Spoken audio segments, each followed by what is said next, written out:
All right.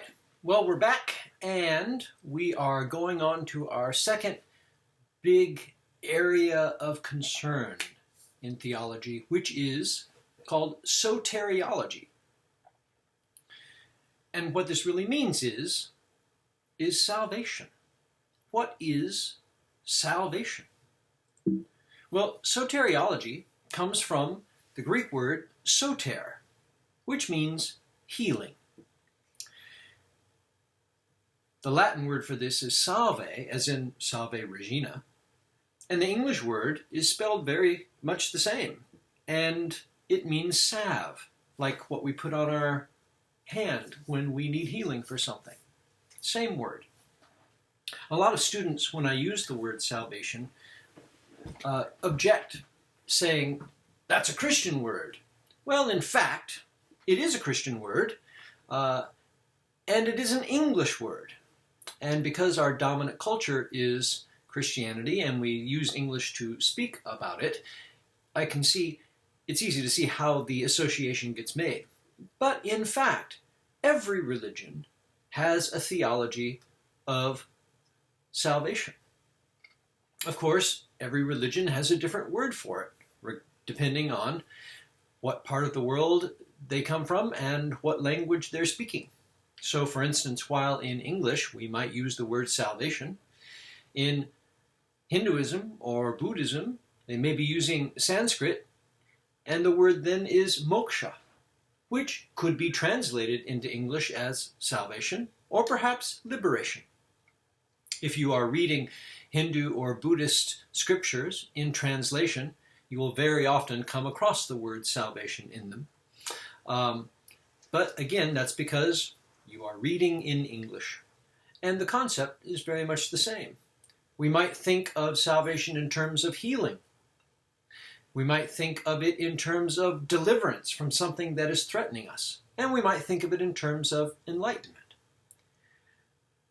The exact words that we use for it are going to differ depending on what it is you understand that you need to be saved from. How about you, Maggie? What do you need to be saved from?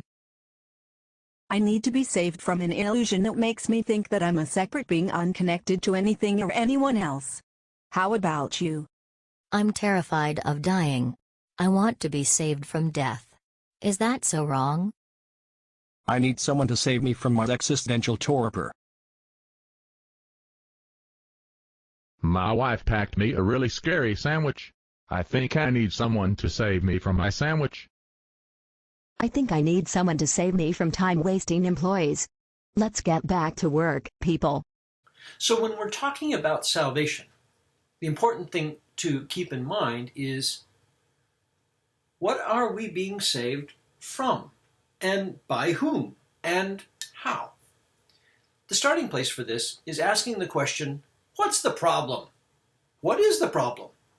Every religion sees a different problem at the core of human nature. And then, of course, every religion suggests a different fix for the problem. And to a large degree, that is what the religion is about, is addressing a basic problem in human nature. So we're going to be looking at a few of those problems and how different religions suggest that we fix them. One large divide happens between religions that believe that the world is real and religions that believe the world is an illusion. For a lot of religions, especially religions that have their origin in India, there is the belief that the world is the illusion, and it is this illusion that we need to be saved from. The fact that we are living in an illusion is the basic problem of human life. For those religions who believe that the world is real, the basic problem is usually some kind of danger, either danger to the community or danger to the self. When we look at the different traditions and where they fall on this continuum, We have native traditions over to one side, because for native traditions, the problem with the world is the basic hardness of life. If you are exposed to the elements, if you do not have a house as we have it, or adequate clothing, as many of our ancestors did not, staying alive was a lot harder. And so the basic problem is, how do we not die, not only ourselves, but how do we keep the tribe alive? For Judaism, the problem is very similar. It's about the survival of the tribe, especially for early Jews, but of course later Jews as well. They were surrounded by hostile tribes of other peoples who were intent on wiping them out. So that's a problem. And it was the extinction from their hostile neighbors that their God was saving them from. That is what salvation means for Jews, is that God is going to save them from extinction. God is going to save the tribe. Islam is similar in that God is going to save the community. Basically, the Ummah, the just society. For Islam, the problem is really pride and the violence that that emerges from a prideful person, from a prideful soul, and how that endangers the community. In Christianity, the world is definitely real, and the big problem is also one of survival, but not survival of the tribe or the community so much as the survival of a person's self after death. The problem then is that we die. And what are we going to do about that? In Zoroastrianism, the world is definitely real, and the problem is that there are larger spiritual forces all around us that are engaged in a huge battle for the fate of the universe. So in Zoroastrianism, we are living on a battlefield, and that is not the most comfortable place to live, and it causes some problems. So what do you do? In Jainism, the world is also real, and we are trapped. Our souls, or jivas, are trapped in matter by our karma. Again, a big problem, because it is not comfortable for jivas to be trapped in matter. They want to be free. They want to go to the world of spirit. Taoism is kind of a funny tradition, in that Chuang-Tzu often speaks of the illusory nature of the world, but Lao-Tzu affirms its basic reality and just says that the universe and the Tao just is. So I put it somewhere in the middle, because depending on your school of Taoism, you might have different ideas or thoughts about this. On the world is an illusion side of our graph here, among those who think that the basic problem with humanity is that we're living in illusion, are the Valentinian Gnostics, for instance, one of the few Western groups that falls into this category. The Valentinian Gnosticism is different from other forms of Gnosticism in that it is not anti-cosmic, because it sees the world as an illusion that must be transcended. Duality itself, the Valentinian Gnostics believed, was an illusion. And so the salvation that its faith offered was the union of all opposites which brought somebody into a unitive consciousness that would save one from dualism, from the hardness of the illusory world. New Thought, also a Western religion, and a more recent one, sees the basic problem as the illusory nature of the world, and our inability to, or the difficulty in seeing through that illusory nature. We are so embedded in thinking of things in dualistic ways that we make life difficult for us sometimes. And so retraining our thinking so that we can see things more as they truly are, or certainly as New Thought believes them to be, is seen as a way of salvation. Buddhism, certainly in Mahayana Buddhism, sees the world as an illusion, but even in all forms of Buddhism, they would attest that how we see ourselves, the separateness of the self, or even the reality of the self, is illusory. Sikhism, too, just like its Hindu and Buddhist neighbors would affirm the basic unreality of the world, the illusory nature of the world, and Hinduism, of course, seeing all things to actually be in God, and therefore anything that seems to be separate is illusory. In fact, we ourselves are illusory if we think that we have any kind of independent existence, or indeed any reality of our own. Another continuum that we can draw in looking at salvation is just who is it that needs to be saved? Of course, most religions would say, well, the problem is with human nature, and so it's humans that need to be saved from something, either by their own efforts or by divine effort. But, in fact, in some traditions, it is God who needs to be saved. In process theology, the only thing that is in danger is God, and so it is not only, mostly God's project in process theology that is in danger, and so we are assisting in God's salvation. Nikos Kazantzakis wrote a marvelous book called The Saviors of God. We are the saviors of God if we assist in his project. Hinduism, I put closer to God needing to be saved because, indeed, in Hinduism, there is only God. There is no independent existence for any of the rest of us. When it comes down to it, all of us are simply parts of God. And so if anything needs saving, it is God that needs saving. What's strange is that in Hinduism, what God needs saving from? Mostly boredom. Yeah, you would think television would do it. But no, we get the whole world. In Buddhism, I put it somewhere in the middle because, of course, most Buddhists do not believe in God.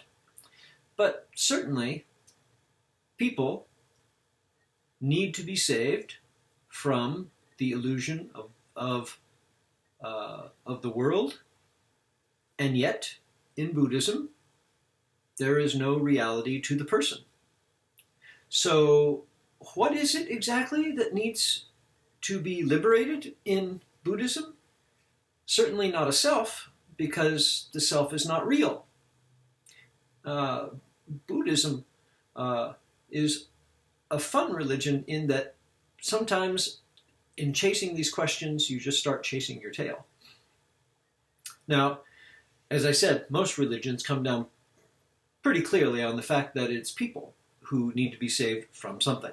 Again, Judaism, people need to be saved from violent neighboring tribes. In Islam, people need to be saved from their own prideful ways, which leads to violence. In Christianity, people need to be saved from death. And in Zoroastrianism, people need to be on the right side of the cosmic battle.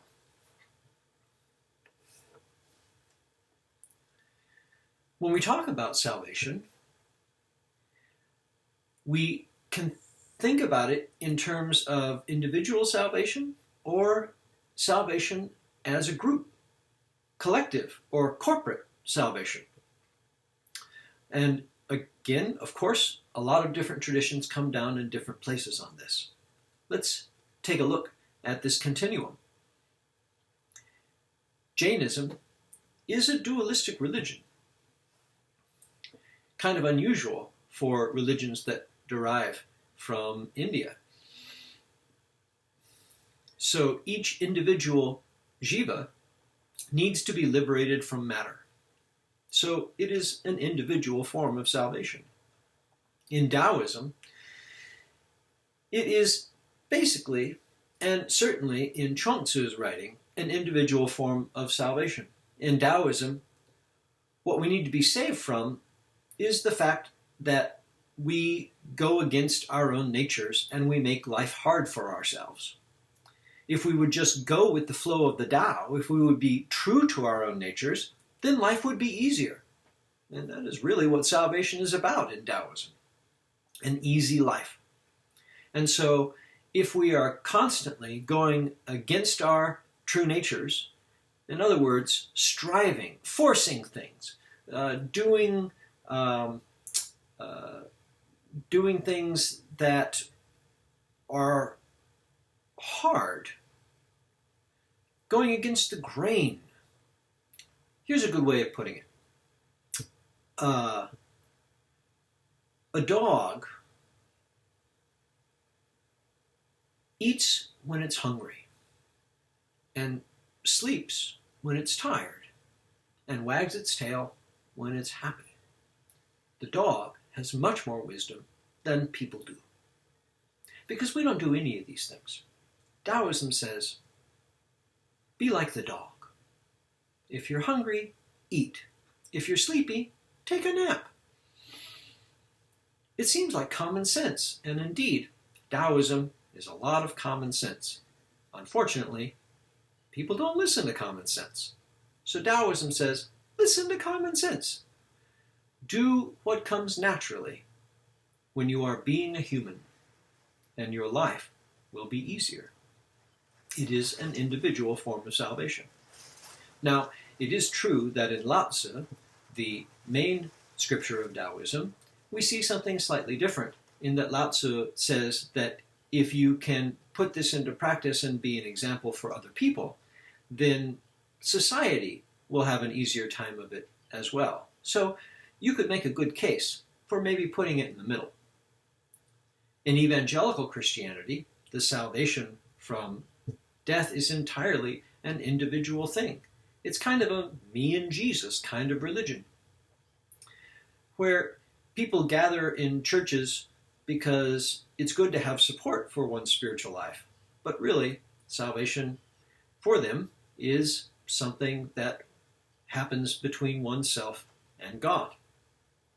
In Theravada Buddhism, salvation or moksha, liberation, happens largely because of individual effort. If a person is going to be liberated, a person has got to really, if you're going to cross the stream to enlightenment, you have to paddle your own canoe. And there's nobody who can paddle it for you. The Buddha, in Theravada Buddhism, showed us the way to do it, but you have to travel it by yourself. And also a new thought. You have to give attention to retraining your own ways of thinking in order to rightly perceive the world. Now, coming down somewhere in the middle between individual and corporate forms of salvation is most forms of Protestant Christianity, in which we are Christians saved as a people. I am myself a Protestant Christian, and so thus the we are saved as a people, and yet it is a personal decision whether to join in on that salvation. In Hinduism, there is an aspect, I put this in the middle there too, because again, the ambiguity between the self and the collective in Hinduism. If there is only God, and if the individual doesn't actually exist, and yet the individual is told to make effort, where do you put it? I put it in the middle. And in Zoroastrianism, there's a lot of emphasis upon individual discernment, individually discerning what's right and what's wrong, in order to make good decisions, in order to fight the good fight on the right team. So a person individually has to make good decisions, but one is also fighting as part of a team against all of the amassed forces of evil. So again, it's kind of a both and. But then there are, of course, traditions that are solidly corporate forms of salvation, collective forms of salvation, such as native traditions. If you are by yourself in the jungle, you are not going to last long, regardless of the Tarzan stories. In native traditions, we survive because we are a people, we are a tribe. And if the tribe has life, a person has life. And a person apart from the tribe is not really a person.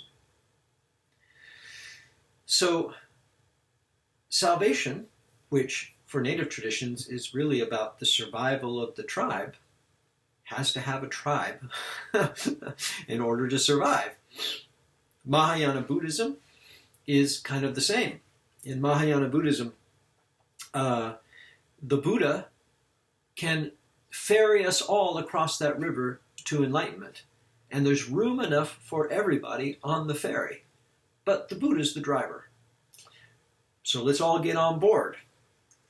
We are saved or liberated as a people in Mahayana Buddhism, as a group.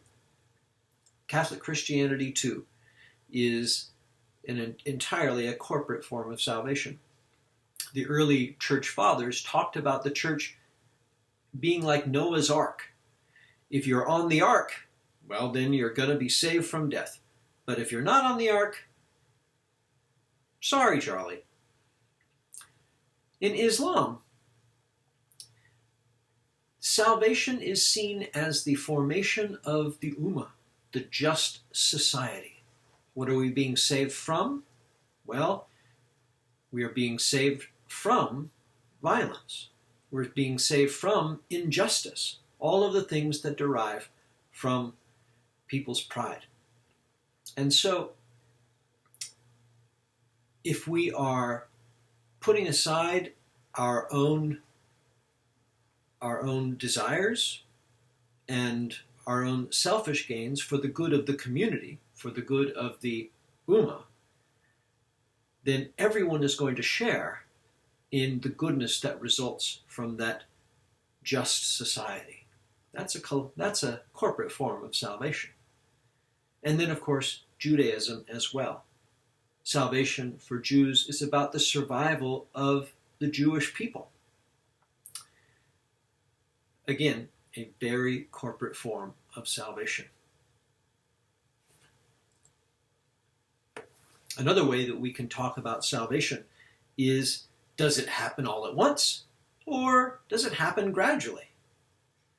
Evangelical Christianity likes to talk about being saved or getting saved as if it is a single moment where one makes a decision to follow Jesus, and from that moment on, a person has eternal life. That's a sudden form of salvation.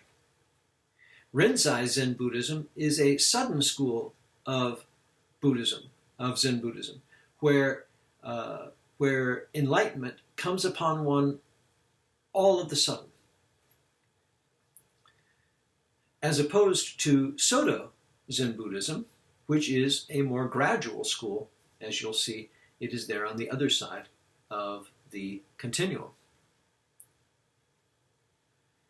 Other traditions on the other side of that continuum are Jainism. Jainism is a lifelong process of eliminating one's karma so that the jiva can be free from matter. Zoroastrianism, it's the long haul. This battle has been raging for thousands and thousands of years and will probably keep raging for many thousands more. We've already talked about Soto. Christianity and by that I mean other forms of Christianity than evangelical Christianity. All other forms are much more gradual. A person might begin to follow Jesus, but one's incorporation into the body of Christ is something that happens little by little, gradually. In fact, most Christians can't point to a single moment when they knew the process was complete. And in fact, most Christians see the process as a lifelong thing. In Islam, too, the perfection of a person's morals is a lifelong endeavor. It is every morning that you decide to set aside your own desires and submit to the will of Allah. And then in Judaism as well, the work of keeping the tribe alive never ends. It is always an ongoing thing that requires the effort of everyone in the community. Okay, time to think about salvation as you understand it. Tell us a little bit about this. So again, write us a paragraph about your understanding of salvation.